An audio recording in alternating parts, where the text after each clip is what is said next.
وَاسْتَعِینُوا بِالصَّبْرِ وَالصَّلَاةِ، مدد حاصل کرو نماز. کس کام کے لیے مدد حاصل کرو؟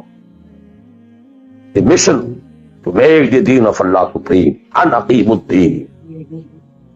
نماز اس کے لیے سب سروینٹ ہے، اس کے لیے مدد ہے. روزہ اسی کے لیے جنگ کرنے کی صلاحیت پیدا کرنے کے لیے ہے. اس لیے 23ویں رکوع میں سورہ بقرہ کے روزے اور رمضان کے احکام ہے، 24ویں رکوع میں قتال شروع ہو گیا. قاتلوا فی سبیل اللہ الذین یقاتلون. اور عرب جو ہیں وہ روزہ رکھواتے ہی صرف گھوڑوں کو تھے، خود تو رکھتے ہی نہیں تھے، چونکہ گھوڑے کو استعمال کرتے تھے لوٹ مار میں، غارت کری میں، جنگوں میں. اور گھوڑا ہے نرم نازک مزاج جانور، پیاس برداشت نہیں کر سکتا، بھوک برداشت نہیں کر سکتا. اونٹ تو کھا جاتا، چاہیے تھا انہیں گھوڑا، لہذا گھوڑے کو عادی بناتے تھے دھوپ کا، پیاس کا، بھوک کا، تاکہ ایسا نہ ہو کہ اہل مارکے کا وقت ہو اور گھوڑے صاحب جواب دیے بیٹھے ہو تو سوار کیا کرے گا. ساما یسومو عربی زبان میں گھوڑے کے لیے تھا، انسانوں کے لیے تھا ہی نہیں. یہ تو مدینے میں آنے کے بعد پھر حضور نے یہودیوں کو دیکھا کہ روزہ رکھتے ہیں تو آپ نے بھی مسلمانوں سے کہا عاشورہ کا روزہ ہے وغیرہ وغیرہ. چھوٹی جس بات کو لمبی ہو جائے گی. یہ ساری چیزیں اصل میں ہیں اس مقصد کے.